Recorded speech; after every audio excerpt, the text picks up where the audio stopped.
Hey everyone, thanks for tuning in. If you're new here, consider subscribing. It really helps keep these stories coming. And while you're here, let me know in the comments where you're listening from.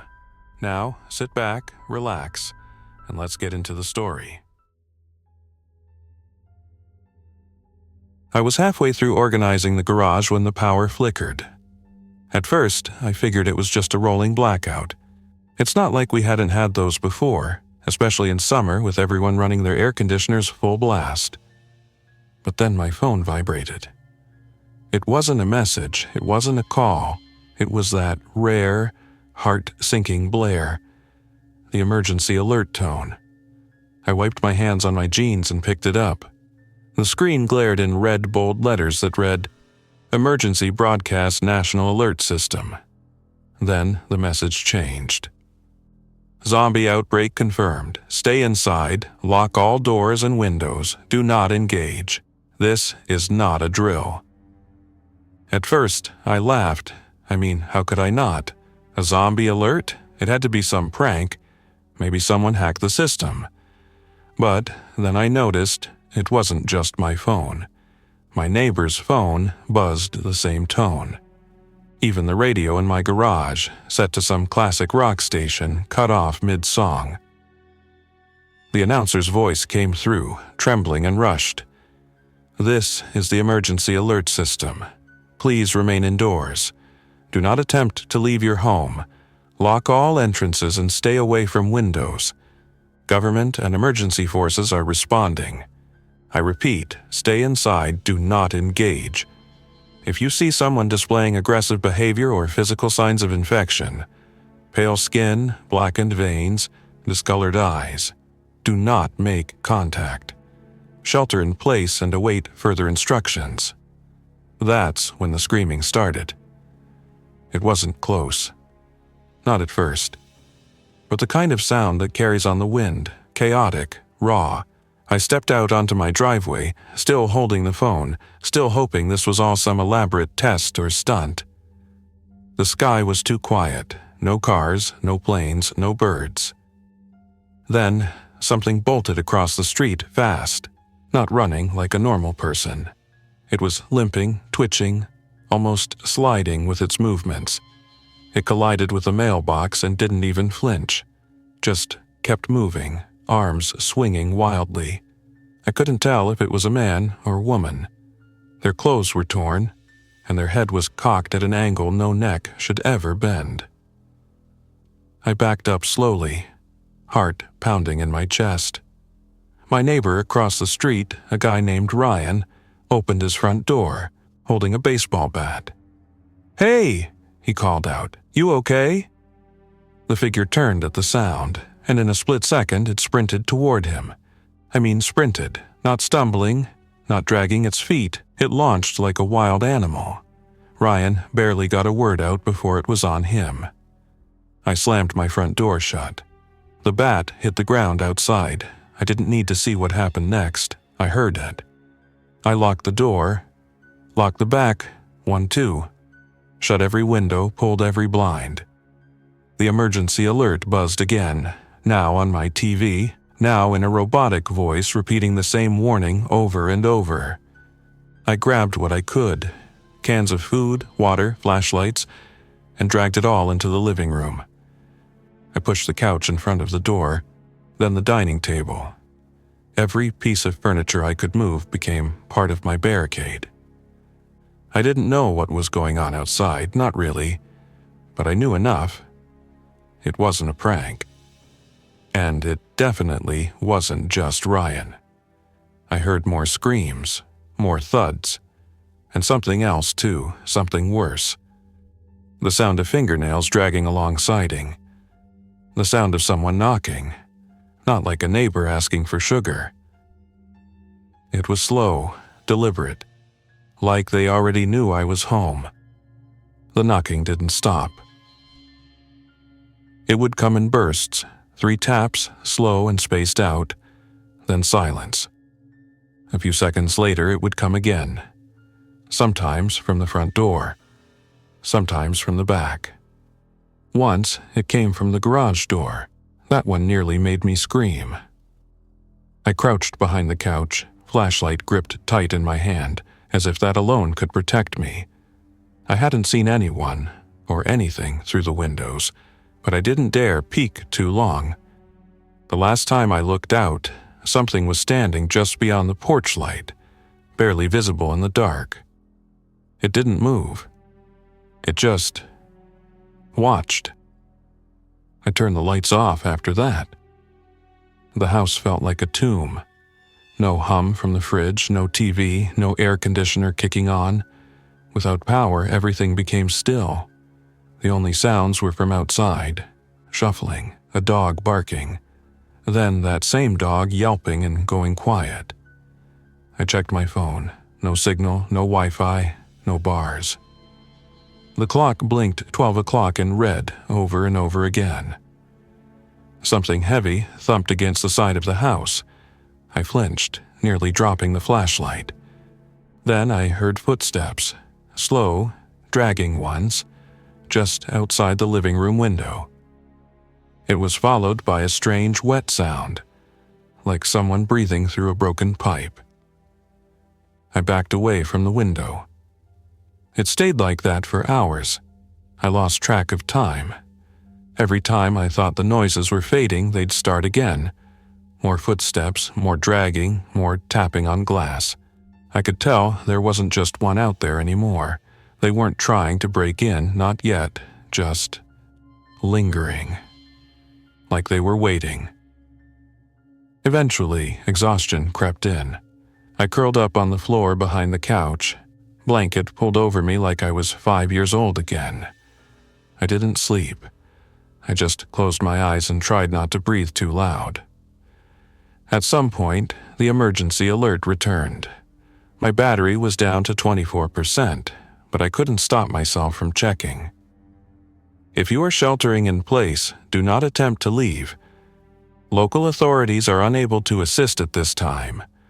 Avoid contact with infected individuals. Stay quiet.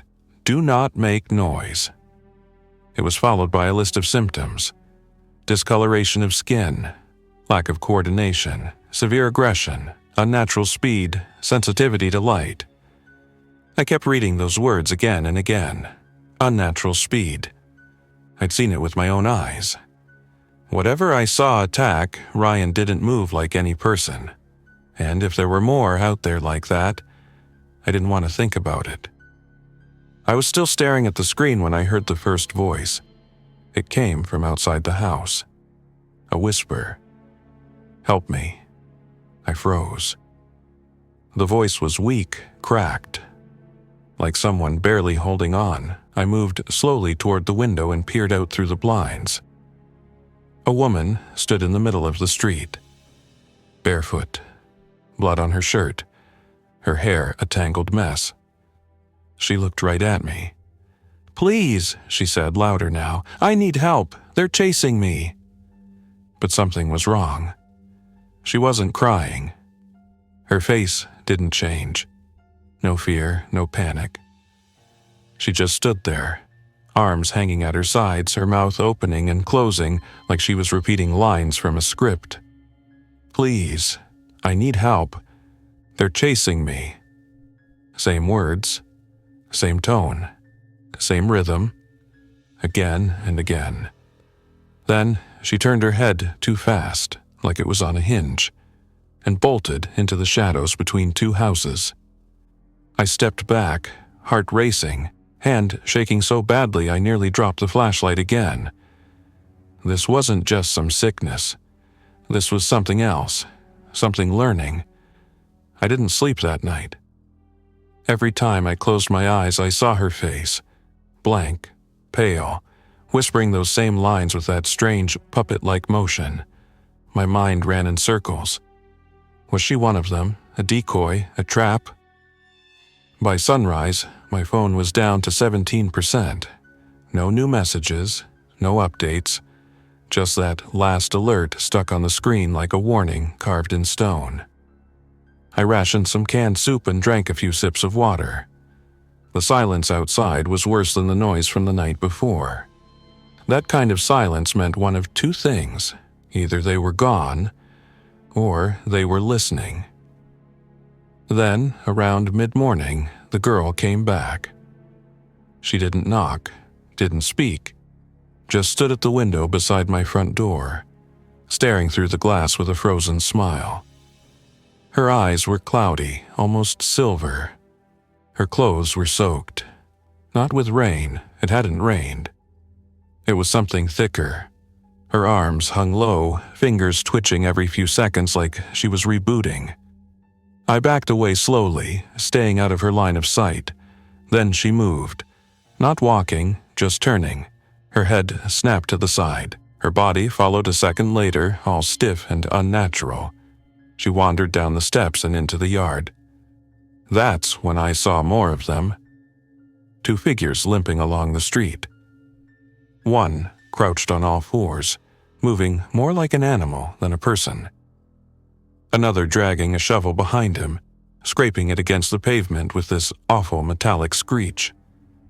They weren't just roaming randomly, they were moving together, slowly, deliberately, and worse, they were spreading out, checking houses, testing doors, trying windows.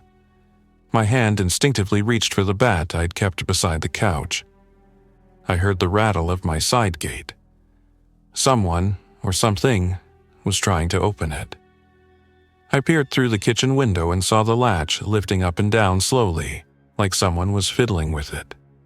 No shaking, no banging, just methodical attempts one after the other. That chilled me more than anything else so far. These things were trying. Not breaking, not smashing, trying. Then my phone buzzed again, once, a notification. Neighbor, Emily, 2 new messages. I'd forgotten I had that neighborhood app open. I tapped it. Emily R., 3 houses down. They're in my backyard, they're trying to open the shed. Emily R. I think they know I'm in here. I was 2 minutes ago. I typed out a reply. Me. Emily, are you okay? Lock everything. Don't make a sound. No response. I stared at her last message for a while, heart thudding. I think they know I'm in here. Then the sound came again. Not a knock this time. Scratching. On the roof. I froze. Looked up at the ceiling. Another scratch, heavier this time. Then something dragged across the shingles, slow and steady. They were climbing now. Climbing houses. I held my breath and listened. The sound of claws, or nails, scraping across shingles. Slow, rhythmic, like whatever was up there was pacing, testing, feeling out weak spots. My attic hatch was in the hallway ceiling. I crept toward it, flashlight off, careful not to step on any creaky floorboards. Every sound I made felt like a flare going off. I stood beneath the hatch and waited. A dull thud hit the roof above me, then another. A third, heavier one. It wasn't alone up there. I backed away slowly. Whatever they were doing, I couldn't stop them. I just had to make sure they didn't get inside. I checked all the windows again, curtains drawn, locks in place, front door deadbolt still holding. I even slid a heavy chair under the knob. Old movie stuff, sure, but it made me feel a little better. Then silence. Not a peaceful kind. The kind that makes your skin crawl. I went to the hallway, stood perfectly still and listened. Nothing. No scraping. No dragging. Nothing. I should have felt relief, but all I felt was dread. I was being watched. I knew it without seeing it. That's when the back door handle turned, just once, like a test. My body locked up. I stared at the door from across the kitchen, heart hammering in my ears. The knob turned again. Slowly. Deliberately. I crept closer, keeping low. I peeked through the small corner of the curtain. No one was there. But the door moved again. A little bump this time. Just enough to rattle the frame. I moved away, grabbed a kitchen knife, then heard it. Footsteps inside the house next door. I looked out the side window and saw shadows moving behind their blinds. I hadn't seen the Petersons in days. I assumed they'd left, or worse. But now, movement. Several figures, moving jerkily. One stumbled against the glass, its face pressing into it too hard, leaving a smear behind as it slid away. They were inside. Then came the sound of wood breaking. From inside my attic. It started low, a crack, like something shifting weight on an old beam. Then another. They were up there. I ran to the hallway and stared at the ceiling. Dust rained down from the edge of the hatch. They weren't trying to open it. They were waiting. I don't know how long I stood there, 5 minutes, 10? My arms ached from holding the knife so tight. Then, a loud knock at the front door. 3 sharp raps. I jolted and turned. Another knock. Then a voice. Mail delivery. The voice was cheerful, too cheerful, almost sing-songy, followed by slow footsteps moving away. I didn't believe it for a second. I waited 30 minutes before moving again. Eventually, I crept back to the door, careful not to make noise. A white envelope was resting just outside the mail slot. I reached for it with trembling fingers and pulled it inside. No stamp. Just one line written across the front. We see you. I didn't touch the envelope again. I dropped it on the floor like it burned my hand and backed away. We see you. The handwriting was crooked and shaky, like someone wrote it with broken fingers. I turned off all the lights again, even the flashlight. I sat in the dark, tucked in a corner between the fridge and the pantry, knees against my chest, knife in hand. The roof stayed quiet. The attic hatch didn't move. But something deep in my bones told me this wasn't over, not even close.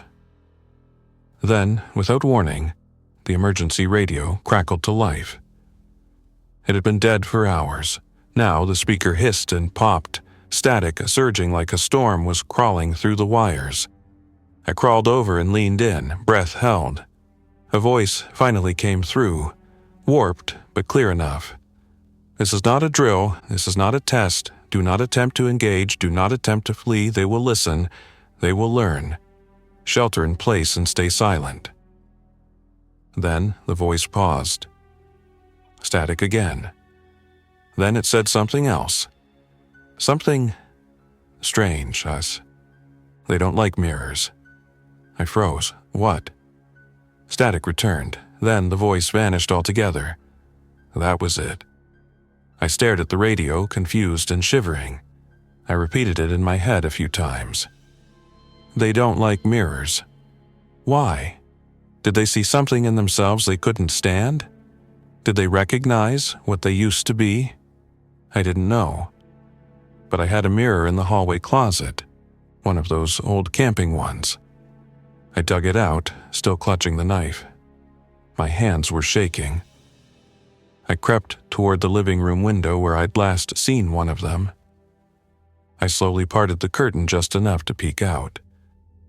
There was a figure standing at the edge of my lawn. Tall, still, arms hanging low like it had no idea what to do with them. I angled the mirror out the window, pointing it toward the figure. At first, nothing. Then it tilted its head, slightly, like a glitch. It didn't move closer, didn't turn away. It just twitched, once, twice, then it screeched. A horrible low sound that vibrated my teeth. It stumbled backward, spasming like it was caught in a strobe light. Then it bolted into the woods behind my neighbor's house, vanishing between the trees. I lowered the mirror, breathing hard. That sound, it was like metal grinding under pressure, not natural, not human. I stepped back and sank into a chair. So, the broadcast was right. They don't like mirrors. I needed more. I needed answers.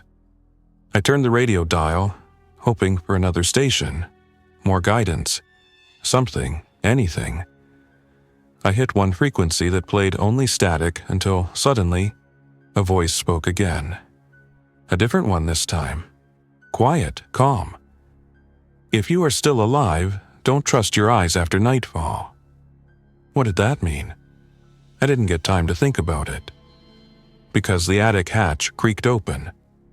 Just an inch. The hatch opened slowly, just enough to let dust spill down like snow. I stood frozen in the hallway, mirror in one hand, knife in the other, barely breathing. The silence stretched so long I started to think maybe it was just the weight of something shifting up there. Then fingers curled over the edge. Thin, gray, not decayed exactly, but unfinished, like skin poured over the wrong frame. They moved without effort, no trembling, no hesitation, just a steady, deliberate grip. I couldn't look away. Then a face peered down.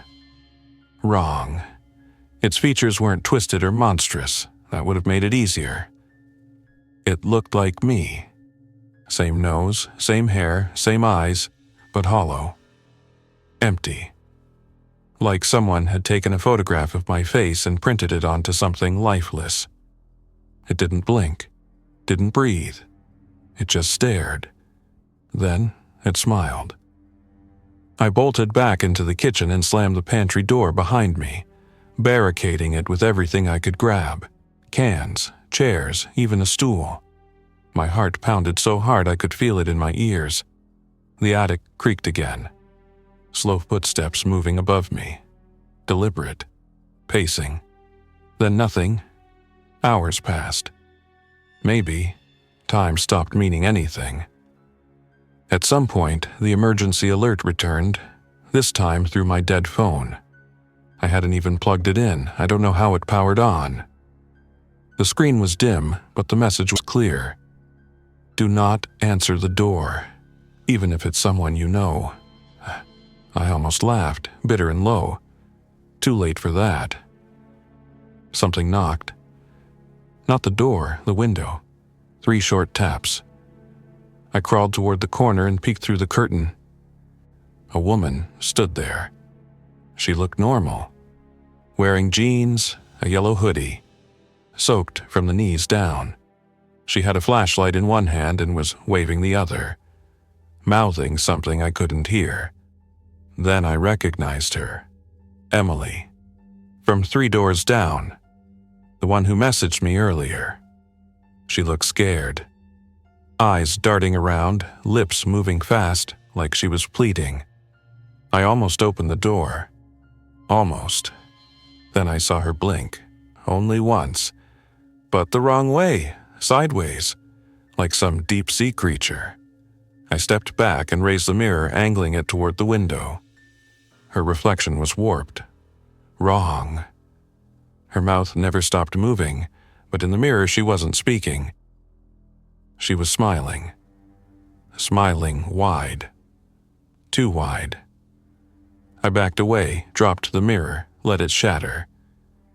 The knock came again, harder this time. Then she said something I'll never forget. Clear as day. It's okay now, you can come out, everyone's better. Then she laughed. Not loudly, not manically, just softly. Like she knew I was listening. Like she'd always known. I didn't respond, I didn't move, I just sank to the floor and waited. Eventually the voice stopped. And when I looked again, she was gone. But something else had been left behind. On my porch, another envelope. This time it said, "We're almost inside." I didn't touch the envelope.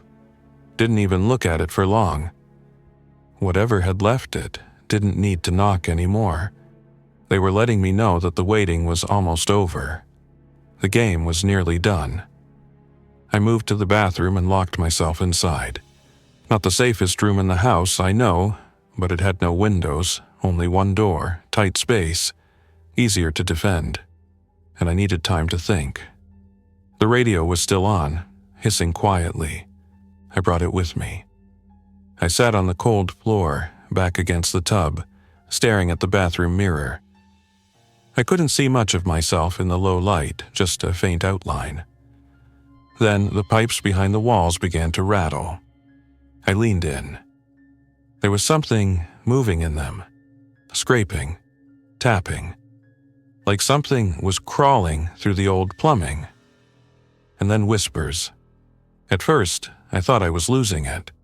But no, they were real, right behind the wall, barely audible. He's here. He sees us. Almost time. I covered my ears. Didn't matter.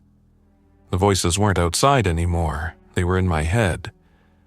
I turned on the faucet just to drown it out, and thick, dark water burst from the tap. Not blood, no. Worse. It was pitch black, like oil or ink. It slithered down the sink like it was alive. That's when I noticed something written on the mirror. Not in marker, not scratched in. It was condensation, like someone had breathed on the glass and traced letters with a finger. Let us in. I stood, heart hammering, and wiped it away with my sleeve. It came back instantly. Let us in. Then again, only this time. Or we come through anyway. I threw open the door and ran back into the hallway. I didn't care about hiding anymore, I just didn't want to be trapped. But the house had changed. The shadows were longer now. The air was thicker. Every breath felt like pulling syrup through a straw. The attic hatch was wide open. Nothing was up there anymore. Because now, it was down here. I stepped into the living room and the air shifted. Heavy. Expectant. I wasn't alone. Then I saw them. Reflections. In the black screen of the turned-off TV, in the sliding glass door, in a small picture frame on the wall. Shapes. All just barely off. Faces that weren't mine. Bodies that twitched in ways humans don't. They were watching me. Every surface that could reflect, they were using it.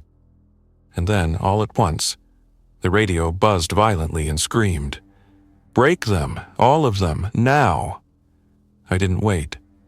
I grabbed a lamp and smashed the picture frame, yanked a chair and shattered the sliding glass, kicked the TV in until the screen cracked and caved. With every break, I felt at ease. The pressure, the watching, like I was cutting the strings one by one. But it wasn't enough. Something thumped against the front door. Then again, and then a third time, harder. I grabbed the mirror shard I'd dropped earlier and held it out like a shield. Silence. No more knocks. Just breathing. Low. From the other side, right behind the door. I raised the mirror to the peephole, angling it just right. What I saw chilled me to my core. Not a monster, not a shadow. It was me, standing on the porch, smiling. Only this version of me had black eyes. And no reflection. None at all. I staggered back from the door. The mirror slipped from my hand and shattered on the floor. But even without it, I knew whatever was on the other side wasn't me. It wore my face, sure. But that was all. No reflection. No soul behind the eyes. Just a shape pretending. The knocks stopped. Now there was only silence. So heavy it felt like the walls themselves were waiting. I retreated to the center of the house. Sat on the floor. Back to the wall, knife in hand. No more radios. No more flashlights. Just the dark and me and whatever came next. That's when I heard it, the sirens, but not from outside and from everywhere. Like the world itself was ringing. Then, the TV blinked on by itself. No signal, then nothing. The screen went black. A low hum followed. Not from the TV, not from the house, but under everything. Like something massive was approaching, just beneath the skin of reality. I don't know how much time passed. Minutes, hours. I stopped tracking it. There was no more night or day, just before and after. Eventually, I fell asleep with the knife across my lap. When I woke up, the sun had returned. Soft golden light spilled through the boarded windows. Birds chirped like nothing had ever gone wrong. And the front door? Wide open, swinging slowly. I should have been gone, taken, replaced. But I was still here. Alone, for now. I checked every room, every inch of the attic, nothing. No footprints, no broken boards, no other me. But when I stepped outside, the world was different. The houses around me were quiet. No movement in the windows, no noise. Just stillness. Too still.